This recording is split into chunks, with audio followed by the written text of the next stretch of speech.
네, 함께 하나님 말씀을 보도록 하겠습니다. 하나님의 말씀은 로마서 8장 26절에서 39절 말씀입니다. 제가 가지고 있는 성경으로 신약 249쪽, 250쪽에 있습니다. 로마서 8장 26절부터 39절 말씀입니다. 우리 다 같이 앞에 함께 있는 성경 나오는 구절을 보고 다 같이 통독하면서 말씀을 읽겠습니다. 함께 말씀을 읽겠습니다. 이와 같이 성령도 우리의 연약함을 도우시나니 우리는 마땅히 기도할 바를 알지 못하나 오직 성령이 말할 수 없는 탄식으로 우리를 위하여 친히 간구하시느니라. 마음을 살피시는 이가 성령의 생각을 아시나니 이는 성령이 하나님의 뜻대로 성도를 위하여 간구하심이니라.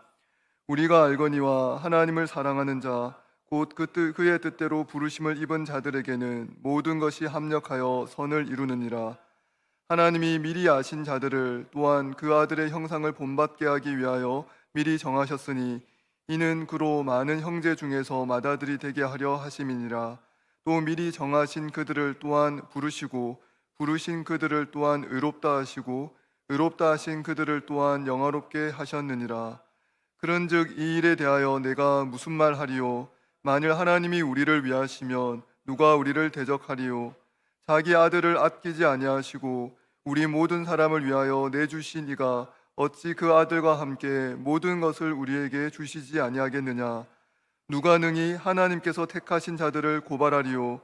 의롭다 하신 이는 하나님이시니 누가 정죄하리요? 죽으실 뿐 아니라 다시 살아나신 이는 그리스도 예수시니 그는 하나님 우편에 계신 자요 우리를 위하여 간구하시는 자시니라. 누가 우리를 그리스도의 사랑에서 끊으리요? 환난이나 곤고나 박해나 기근이나 적신이나 위험이나 칼이랴. 기록된 바 우리가 종일 주를 위하여 죽임을 당하게 되며 도살당할 양같이 여김을 받았나이다 함과 같으니라. 그러나 이 모든 일에 우리를 사랑하신 이로 말미암아 우리가 넉넉히 이기느니라.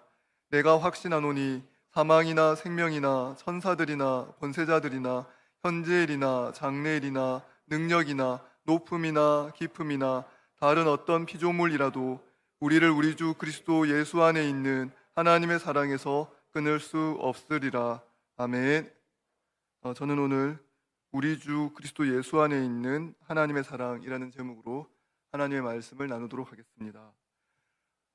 우리 전에 잘 했었는데 다시 좀 뒤로 많이 간 것 같아요. 우리 저 한번 일어서 가지고 앞줄로 좀 오시겠습니까? 맨 뒷줄에 있는 뒤에 있는 세 줄, 네 줄 일어서서 오시면 될 것 같습니다. 맨 뒤에 있는 그 세 줄, 네, 맨 뒤에 있는 세 줄이 앞으로 쭉 오시면 될 것 같습니다. 맨 뒤에 있는 세 줄, 네, 맨 뒤에 있는 세 줄은 앞으로 오세요. 네, 저기 뒤에 연주랑 주영이랑 그 있는 그 줄, 네, 그 줄 뒤에도 하경이 줄까지 세 줄, 세 번째 줄 같은데요. 조하경, 네, 맞습니다. 네, 그 줄, 네, 서진이, 그 줄 쭉 일어서 가지고 앞으로 오세요. 네, 앞으로 와주십시오. 네,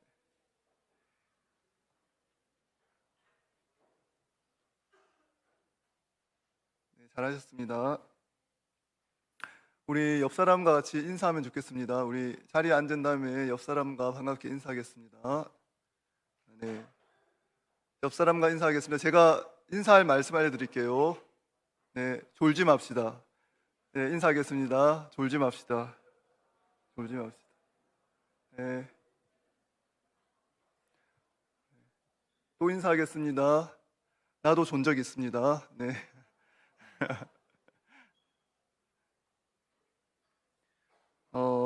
제가 좀 반성을 해서요. 제가 원래 제 소원이 한없이 지루한 설교를 해서 저만 깨어 있고 다 채우는 거라고 했는데 제 소원을 너무 많이 이루어 주시는 청년들이 너무 많아가지고 그래서 제 설교 시간이 힐링 시간이라고 하더라고요. 일주일의 피로를 다 풀고 간다고. 그래서 푹 자고 육체와 영혼의 쉼을 얻고 돌아간다고 들었습니다. 그래서 예, 졸지 맙시다. 우리 집중해서 좀 들었으면 좋겠습니다. 오늘 우리가 읽은 말씀은 로마서 8장 26절부터 39절. 본문이 긴데 긴 본문에 비해서 요지가 매우 분명합니다. 어떤 내용이냐면 그리스도를 통해서 우리를 어떻게 변화시키실 것인가, 하나님께서 우리 인생을 어떻게 변화시키시는지 이 본문은 우리에게 매우 강력하게 이야기하고 있습니다. 여러분은 어떻게 인생의 변화를 경험합니까? 인생에서 혹시 큰 변화를 경험한 적이 있습니까? 내가 예수 그리스도를 믿음으로 뭔가 놀라운 변화가 나에게 있었다. 세상에서 전혀 경험하지 못했던 어떤 놀라운 변화가 나에게 있었던 것을 경험한 적이 있습니까? 오늘 말씀은 우리에게 그런 변화에 대해서 알려줍니다. 그 변화가 무엇이냐면, 내가 그리스도 안에 있고 그리스도 안에 있는 하나님의 사랑이 영원히 우리와 함께하고 결코 그 어떤 것으로도 하나님의 사랑에서 우리를 끊을 수 없다라는 것을 우리에게 알려줍니다. 그래서 우리 안에 확신이 생깁니다. 나는 하나님의 사랑에서 절대 끊어지지 않는 사람이다. 그 확신으로부터 인생을 살아갑니다. 그 확신으로부터 우리의 인생이 새로워집니다. 그래서 우리는 오늘 세 가지를 한번 살펴보려고 합니다. 우리가 확신을 가질 수 있는 이유, 그리고 그 확신이 왜 중요한지, 이 확신을 우리 삶에서 어떻게 적용할 수 있는지, 적용하는 방법, 세 가지에 대해서 한번 살펴보겠습니다. 오늘 우리가 확신을 가질 수 있는 이유가 있는데요, 오늘 바울은 이렇게 이야기하고 있습니다. 우리 인생에서 어떤 일이 있어도 침체하거나 무너지지 않고 이겨낼 수 있는 기쁨이 있다라고 이야기합니다.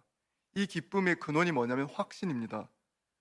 이 확신은 어디서부터 시작을 하냐면 나의 노력이나 나의 지혜로부터 시작하지 않습니다. 하나님으로부터 시작합니다. 26절에 보면 이와 같이 성령도 우리의 연약함을 도우시나니 우리는 마땅히 기도할 바를 알지 못하나 오직 성령이 말할 수 없는 탄식으로 우리를 위하여 친히 간구하시느니라. 여기 보면 이런 얘기를 하고 있죠.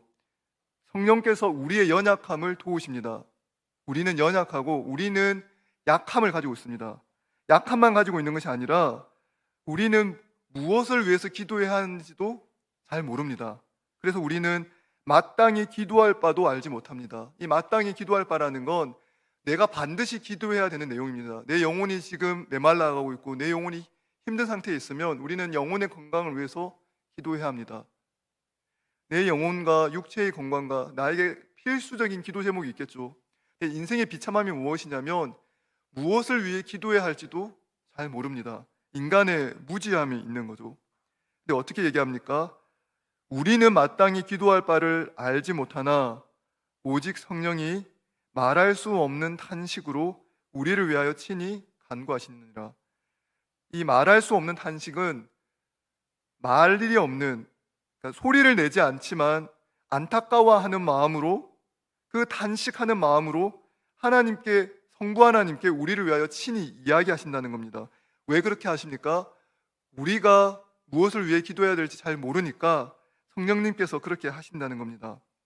27절에 보면 마음을 살피시는 이가 성령의 생각을 안다라고 되어 있습니다.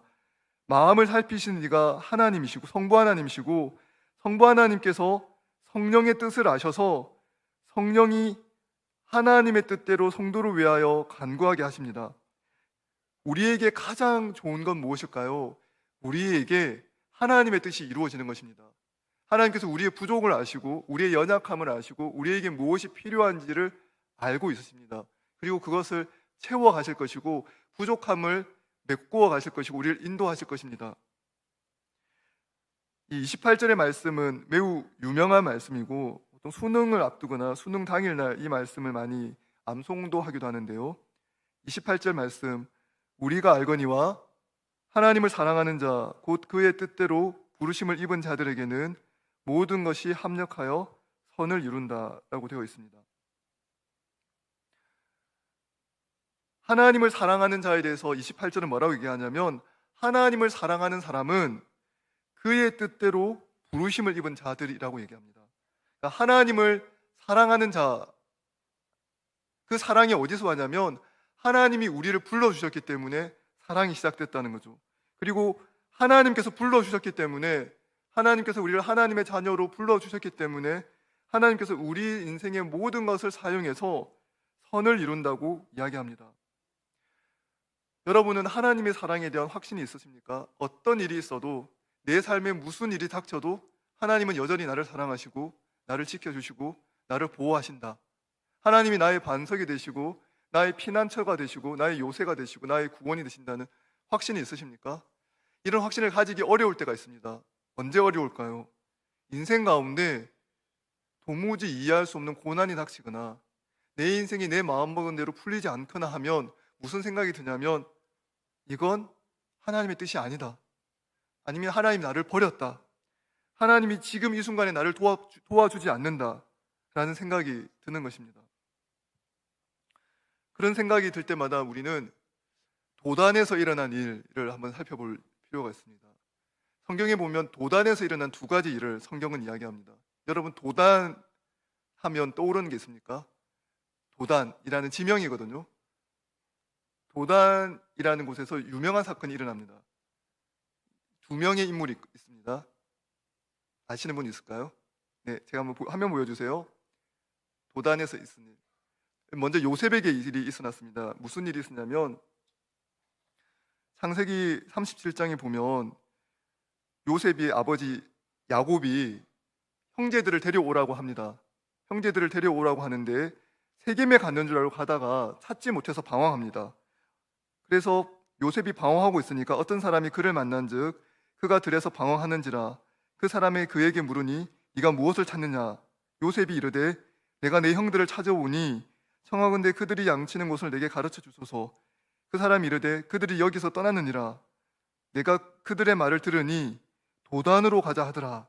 아니라 요셉이 그 형들의 뒤를 따라가서 도단에서 그들을 만나니라.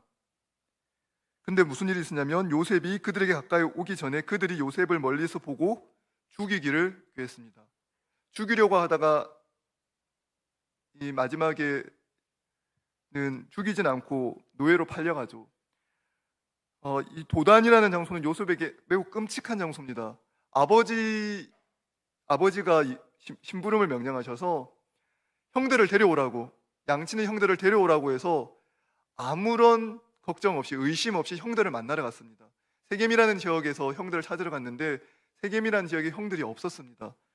어떤 사람을 만났는데 너희 형들이 이미 벌써 떠났다라고 얘기를 들었고 떠난 곳이 어디로 떠났냐고 물으니까 도단이라고 해서 도단으로 갔습니다. 근데 도단으로 가니까 거기에는 끔찍한 음모가 도사리고 있었는데 형들이 요셉을 죽이기로 꾀를 내고 계획을 세우고 있었습니다. 그러니까 이미 세팅이 되어 있는 거죠. 사람을 죽이기로 계획된 곳으로 요셉이 끌어 들어갑니다. 처음에는 그냥 굴에 빠뜨려서 죽이려고 했으나 건져내어서 노예로 팝니다. 굴 속에 갇혔을 때 요셉이 기도하지 않았을까요? 하나님을 믿는 요셉이 기도했을 것입니다. 요셉에게 하나님께서 바로 기도를 들어주지 않습니다. 노예로 팔려갑니다. 수년 동안 고생합니다. 감옥에 들어가기도 하죠. 그러니까 도단이라는 곳에서 요셉의 기도는 천천히 일어납니다. 근데 한번 생각해 보십시오. 도단이라는 곳에서 요셉이 기도했을 때 하나님께서 곧바로 들어주셨다면 가나안 땅에 기근이 닥쳤을 때 야곱의 가족들은 그 기근을 피할 수 없었을 것입니다. 요셉이 애굽 땅, 이집트 땅에 가 있지 않았다면, 애굽의 총리가 되어 있지 않았다면 그 뒤에 닥칠 고난을 피할 수 있는 방법은 없는 것이죠. 그러니까 요셉은 이해할 수 없었으나 도단에서 요셉의 기도를 들어주지 않은 것이 요셉에게 선을 이루고 요셉과 이스라엘 백성들에게 선을 이루었습니다. 그러나 그 당시에 요셉과 그리고 요셉을 죽음에 빠뜨리려고 했던, 죽이려고 했던 형들은 이 도단에서 일어난 일, 그 이후에 배후에 있는 하나님의 뜻을 전혀 알 수가 없었습니다. 알 수도 없고 전혀 모른 채로 하나님의 구원의 계획에 자기들이 사용된다는 것조차 모른 채로 악을 저지르고 있었습니다.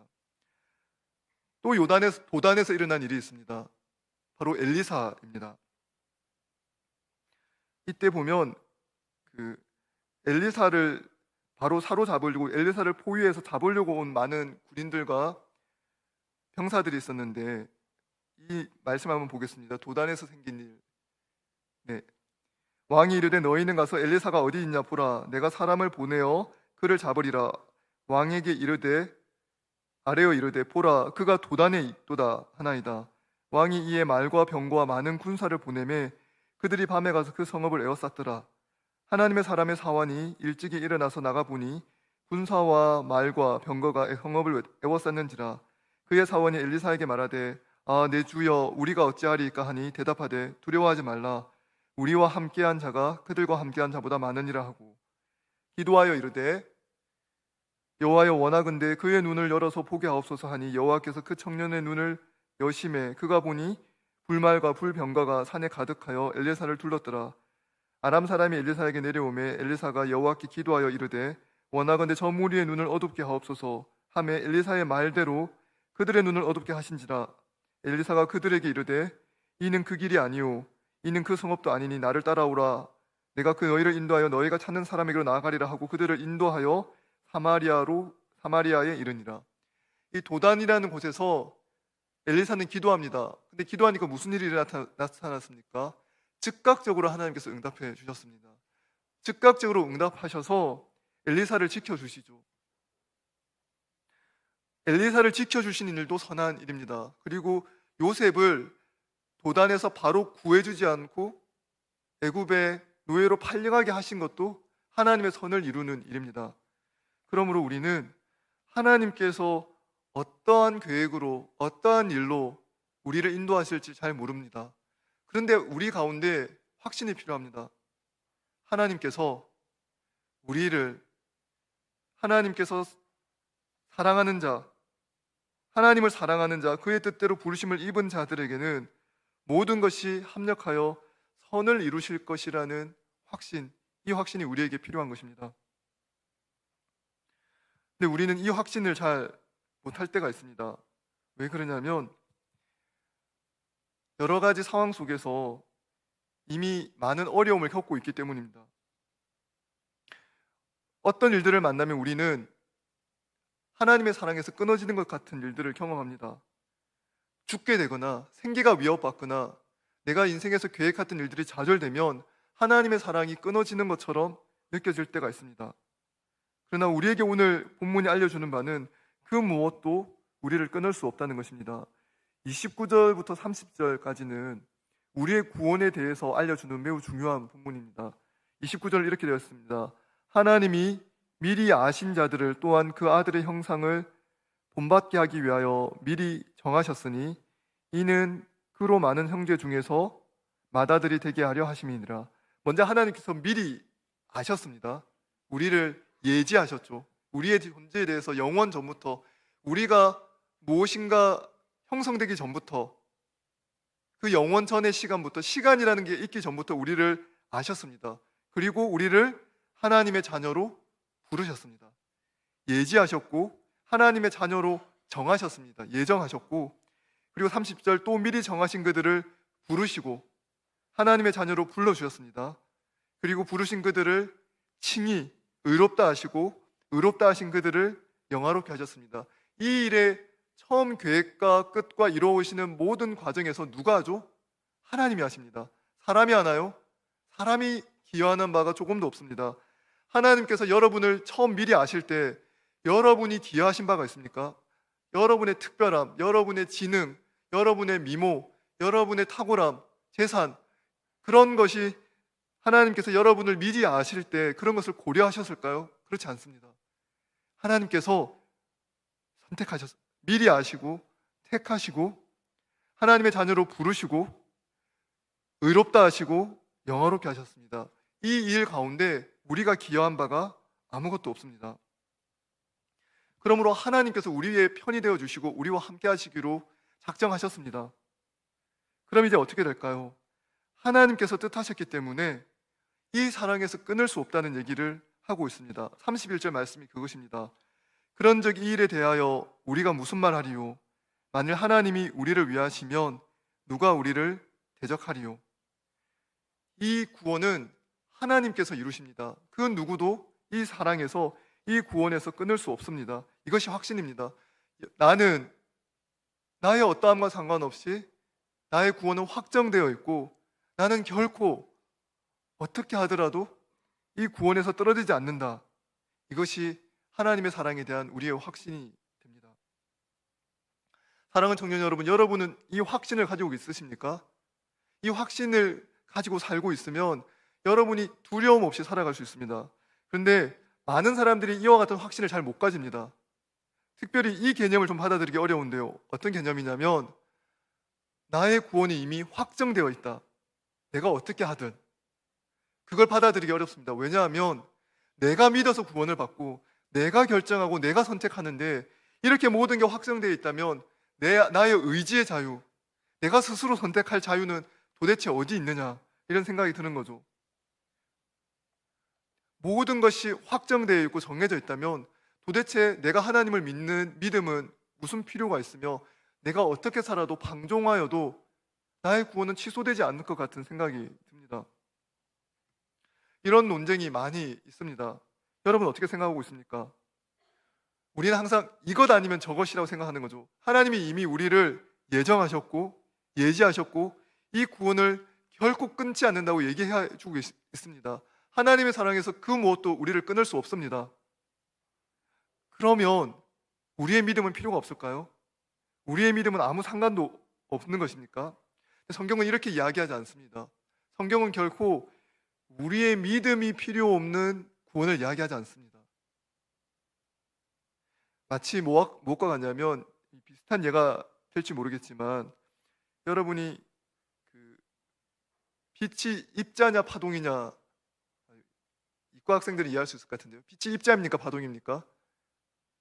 네, 둘 다죠. 네, 빛은 입자이면서 파동입니다. 입자로서의 성격도 있고 파동으로서의 성격도 있죠. 이해를 위해서 얘기했는데 더 어려워하는 것 같습니다. 네, 네, 그럴 수 있습니다. 네, 그럴 수 있다고 생각합니다. 모순이 있죠. 하나님께서 우리를 구원하시기로 정하셨고 하나님께서 이것을 절대로 이것이 훼손되지 않는 확실한 구원을 우리에게 허락해 주셨는데 우리의 구원이 왜 필요한가? 우리의 믿음이 왜 필요한가? 이런 생각이 듭니다.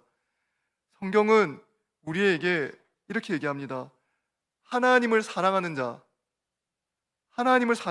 28절 나오는 것처럼 그의 뜻대로 이미 부르심을 입은 자들이라고 얘기합니다. 그 사랑이 어디서 받느냐는 거죠. 하나님을 사랑하는 자는 우리가 하나님을 사랑할 수 있도록 믿음을 가질 수 있도록 하나님께서 이미 우리에게 은혜를 주셨습니다. 우리를 불러주셨기 때문에 우리 안에 믿음이 생긴 겁니다. 그러므로 우리가 믿는 믿음이 자연스럽게 같이 붙어 있습니다. 하나님께서 구원하시기 때문에 우리의 믿음이 필요 없다가 아니라 하나님께서 이미 정하시고 예지하시고 예정하시고 우리를 소명하시고 우리를 칭의하시고 영화롭게 하시기 때문에 우리 안에 하나님을 믿는 믿음을 선물로 이미 주신 것입니다. 그러므로 하나님을 믿는 자들은, 하나님께 구원을 받은 자들은 스스로 하나님을 믿습니다. 나는 하나님을 믿는다는 고백을 하게 되는 것입니다. 모순이 아닙니다. 이 모순이 아니라 자연스럽게 일어나는 일입니다. 이와 같은 것을 볼 수 있는 장면이 있습니다. 사도행전 27장에 유라굴로 강풍 앞에서 어떤 일이 생기죠. 사도 바울이 포로가 돼서 감옥에 갇히는 포로가 되어서 잡혀갑니다. 이 유라굴로라는 태풍을 만나게 되는데요. 로마로 가는 길에 말씀을 한번 보겠습니다. 사도행전 27장 22절 말씀인데요. 우리 한번 같이 읽어볼까요? 같이 읽겠습니다. 내가 너희를 권하노니 이제는 안심하라. 너희 중 아무도 생명에는 아무런 손상이 없겠고 오직 배뿐이리라. 내가 속한 바 곧 내가 섬기는 하나님의 사자가 어젯밤에 내 곁에 서서 말하되 바울아 두려워하지 말라. 내가 가이사 앞에 서야 하겠고 또 하나님께서 너와 함께 항해하는 자들을 다 내게 주셨다 하셨으니 그러므로 여러분이여 안심하라. 나는 내게 말씀하신 그대로 되리라고 하나님을 믿노라. 또 읽겠습니다. 사공들이 도망하고자 하여 같이 읽겠습니다. 사공들이 도망하고자 하여 이물에서 닻을 내리는 채하고 거룻배를 바다에 내려놓거늘 바울이 백부장과 군인들에게 이르되 사람들이 배에 있지 아니하면 너희가 구원을 얻지 못하리라 하니 이에 군인들이 거룻줄을 끊어 배에 떼어버리니라. 아멘. 바울은 하나님의 사자로부터 이야기를 들었습니다. 바울아, 두려워하지 말라.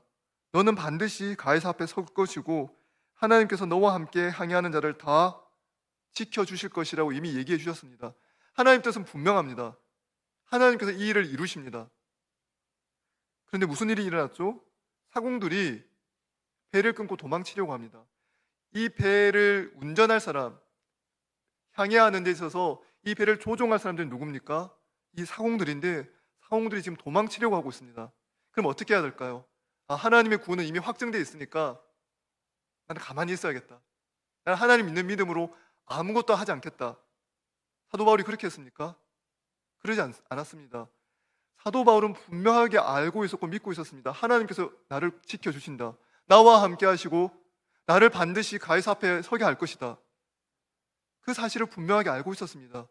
그러나 내 삶 가운데 그 하나님의 뜻과 어긋나는 일들이 일어나고 있을 때 어떻게 합니까?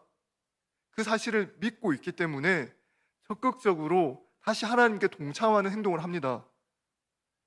군인들에게 가서, 백부장과 군인들에게 가서 이 사람들의 배에 있지 아니하면 우리가 구원을 받지 못하니 빨리 가서 그들의 배를 끊어버리라고, 줄을 끊어버리라고 이야기하죠.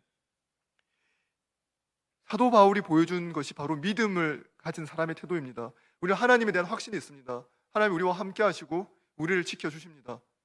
우리를 끝까지 지켜주시고 그 구원에서 결코 우리를 벗어나게 하지 않으실 것입니다. 그러나 동시에 그것을 믿는 자로서 우리는 이 땅에서 최선을 다해서 살아가는 겁니다.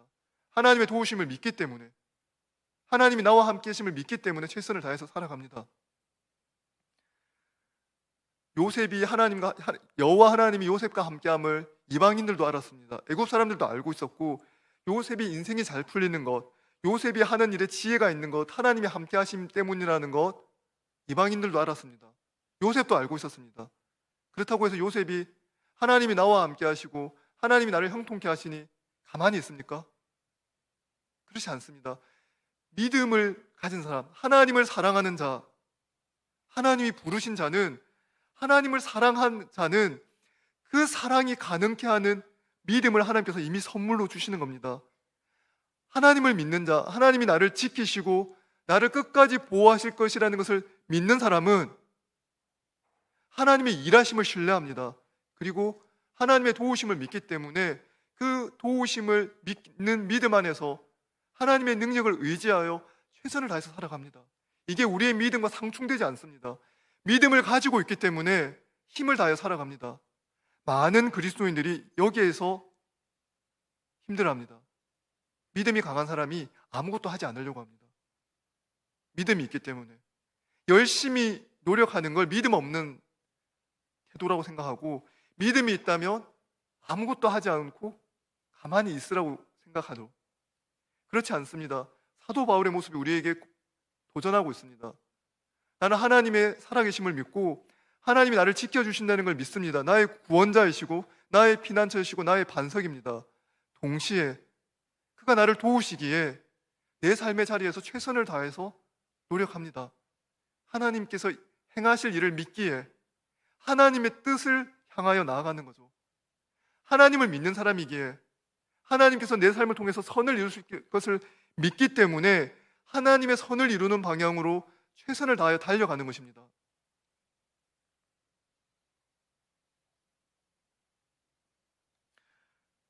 하나님의 뜻이 정해져 있기 때문에, 우리의 선택과 상관없이 정해져 있기 때문에 우리는 아무것도 하지 않는다, 그게 아닙니다. 그러나 이것만 기억하십시오. 우리가 백투더퓨처나 영화를 보면 우리가 하는 하나의 일로 인해서 미래가 완전히 바뀌어버리죠. 그래서 과거로 돌아가서 누군가를 만나면 갑자기 미래가 바뀌는 걸 경험합니다. 사람이 하는 일 하나하나로 미래가 바뀌어버리죠. 우리는 우리가 선택합니다. 우리가 노력합니다. 그러나 우리는 무엇을 믿느냐면 역사의 주관자는 하나님인 것을 믿습니다. 나의 미래는 하나님께 달려있음을 믿습니다. 하나님이 주관하십니다. 요셉의 형들이, 자기들이 요셉을 노예로 팔아서 자기 형제들을, 자기 가족들을 가나안 땅에서 구원하게 될 것이라고 믿었기 때문에, 알았기 때문에, 그걸 결정할 것이라 생각했기 때문에 그렇게 한 것이 아닙니다. 그들은 요셉을 향한 미움을 실천했습니다. 분노를 드러냈고 미움을, 증오를, 살인의 계획을 가지고 행동한 것입니다. 하나님께서 그 미래를 주관하고 계신 것이죠. 우리는 나의 미래를 누가 주관한다고 믿습니까? 하나님이 내 미래를 주관한다고 믿습니다. 내가 오늘 하는 선택에 의해서, 내 행동에 의해서 내 미래가 결정되는 것이 아니라, 나의 미래는, 나의 인생은, 내 삶의 행보는 하나님께서 지키시고 하나님께서 이루어갈 것을 믿습니다. 그러므로 나는 오늘 이 땅에서 최선을 다해서 살아갑니다. 근데 실패할 수도 있습니다. 뜻대로 안 될 수도 있습니다. 만일 여러분이 돈이 많아서, 여러분의 하나님의 사랑을 받는 이유가 돈이 많아서라면 돈을 잃으면 어떻게 하실 건데요? 여러분의 지능 때문에, 탁월한 지능 때문에 여러분이 하나님의 사랑을 받는 것이라면, 여러분의 뇌에 문제가 생겨서, 뇌의 기능에 문제가 생겨서 어느 날 언어적인 기능이 전혀 안 된다면 여러분 어떻게 하시겠습니까? 건강에 문제가 생기면 어떻게 하시겠습니까? 내가 사람들로 받는 인기 때문에 내가 하나님의 사랑을 받는다면 한순간에 사람들로부터 위용을 받을 수도 있습니다. 그런 일이 인생 가운데 일어납니다. 많은 사람들로부터 사랑받다가 어느 순간 갑자기 사람들로부터 미움을 받을 수도 있습니다. 인생에서 일어나는 일, 여러분의 내면의 상태, 여러분 주변에서 일어나는 일들로 인해서 하나님의 사랑이 결정된다면 이 중에 있는 그 누구라도 하나님의 사랑에 대해서 확신할 수 있는 사람이 아무도 없습니다. 우리는 하나님의 사랑을 확신할 수 없습니다. 최선을 다해서 하나님의 사랑을 얻기 위해서 투쟁하고 갈구해야 합니다. 타인의 사랑, 타인이 받고 있는 하나님의 사랑을 빼앗아 와서라도 내가 받는 하나님의 사랑을 더 늘려가야 합니다. 그렇지 않습니다. 우리가 받는 하나님의 사랑은 무한하신 하나님의 사랑이고, 하나님의 사랑은 우리의 어떠함에 의해서 결정되지 않습니다. 하나님께서 우리가 부유하든지 부자이든지 가난하든지 똑똑하든지 어리석든지 그 무엇과 상관없이, 그 어떠함과 상관없이 우리 주 예수 그리스도 안에 있는 하나님의 사랑 안에서 우리를 사랑하여 주시는 것입니다. 신명기 7장 7절 8절 말씀 한번 보겠습니다. 한번 같이 읽겠습니다. 여호와께서 너희를 기뻐하시고 너희를 택하심은 너희가 다른 민족보다 수요가 많기 때문이 아니니라. 너희는 오히려 모든 민족 중에 가장 적으니라. 여호와께서 다만 너희를 사랑하심으로 말미암아, 또한 너희의 조상들에게 하신 맹세를 지키려 하심으로 말미암아 자기의 권능의 손으로 너희를 인도하여 내시되 너희를 그 종 되었던 집에서 애굽 왕 바로의 손에서 속량하셨으니. 하나님께서 왜 이스라엘을 사랑하셨습니까? 우리가 이런 질문을 할 때가 있습니다. 혹시 결혼을 앞두고 계신 분이 있을 텐데요, 한번 그 결혼을 앞둔 분, 아니면 자기의 남자친구, 여자친구에게 이렇게 한번 질문해 보십시오. 왜 나를 사랑해? 이때 조심해야 합니다. 여러분의 생사가 걸린 대답입니다. 예뻐서, 날씬해서, 인기가 많아서, 그런 답 다 정답 아닙니다. 가장 정답 무엇입니까? 사랑하기 때문에, 그냥 당신을 사랑하기 때문에 사랑합니다. 이게 모순적인 것 같지만 이 답밖에 없습니다. 하나님께서 왜 우리를 사랑하십니까? 우리의 어떠함 때문에 사랑하십니까? 거기에 이유를 데리고 가지 마십시오. 그 어떠함 때문에 받는 사랑이 있습니까? 여러분의 어떠함 때문에 받는 사랑이 하나라도 있습니까? 그 이유를 데리고 가지 마세요. 하나님이 사랑하십니다. 하나님이 우리의 어떠함과 상관없이 우리를 사랑하십니다. 그러니까 결혼할 때 어떻게 대답해야 합니까?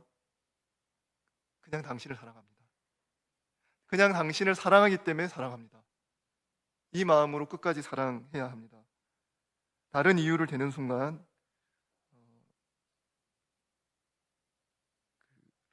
이 땅에서 경험할 수 있는 하나의 지옥을 경험할 수도 있을 것 같습니다. 우리가 받은 사랑은 무엇이냐면 사망이나, 38절 39절 말씀이죠. 우리 같이 한번 읽어볼까요? 이제 사도 바울이 확신합니다. 이 확신이 우리에게 필요합니다. 같이 읽겠습니다. 내가 확신하노니 사망이나 생명이나 천사들이나 권세자들이나 현재일이나 장래일이나 능력이나 높음이나 깊음이나 다른 어떤 피조물이라도 우리를 우리 주 그리스도 예수 안에 있는 하나님의 사랑에서 끊을 수 없으리라. 아멘. 사도 바울이 이걸 확신하고 있습니다. 그 무엇도 내가 가진 그 어떤 것도 현재 일이나 내가 장래에 어떻게 되든 현재 내 모습이 어떻든 내 능력이 어떠하든 내가 높든 낮든 내가 살아있든 죽어있든 하나님의 사랑에서 끊을 수 없습니다. 우리 인간의 사랑은 이렇지 않습니다. 우리는 생물학적인 죽음을 맞이하는 순간 더 이상 이 땅에서 사랑할 수 없는 사랑을 하고 있습니다. 그런데 하나님의 사랑은 우리의 생물학적인 죽음을 우리가 맞이한다 하더라도 이 땅에서 현재 삶이 끝난다 하더라도 사랑은 영원합니다. 사도 바울이 확신하는 바가 이겁니다. 내가 확신합니다.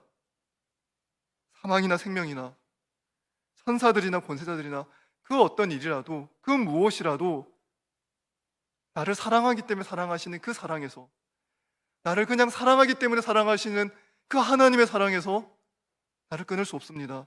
이것이 우리가 가지는 확신입니다. 이 확신을 어떻게 적용합니까? 여러분이 개인적으로 적용해야 합니다. 이것을 여러분이 스스로 여러분의 입술로 고백하고 여러분의 삶 가운데 붙들고 있어야 합니다. 이게 그냥 저의 설교로만 끝이면 아무 의미가 없습니다. 여러분의 인생 가운데서 여러분이 스스로 적용해야 합니다. 여러분이 하나님께 진지하게 고백해야 합니다. 그 고백이 진실한 고백이 되면 여러분의 삶 가운데 자기 연민에 빠지고 어려움을 겪을 때 이 말씀을 기억하십시오. 그리고 내가 이 확신을 붙잡고 있는지, 이 확신을 내가 적용해야 된다는 것을 기억하시고 내가 어려움을 겪을 때마다, 자기 연민에 빠질 때마다, 나조차 내가 불쌍해질 때, 나조차 이런 나는 하나님도 사랑할 수 없을 것 같다고 생각이 들 때마다 이 말씀을 기억하십시오. 로마서 8장 38절 39절 내가 확신하노니. 이 말씀을 개인적으로 계속해서 적용해 가야만 우리 안에 하나님의 놀라우신 일들이, 그 사랑을 우리가 누려가면서 살아갈 수 있을 것입니다. 그 무엇도 이 사랑에서 우리를 끊을 수 없습니다. 우리 주 예수 그리스도 안에 있는 하나님의 사랑입니다. 이 사랑에 대한 확신을 가지고 살아가는 저와 여러분이 되기를 소원하고 축복합니다.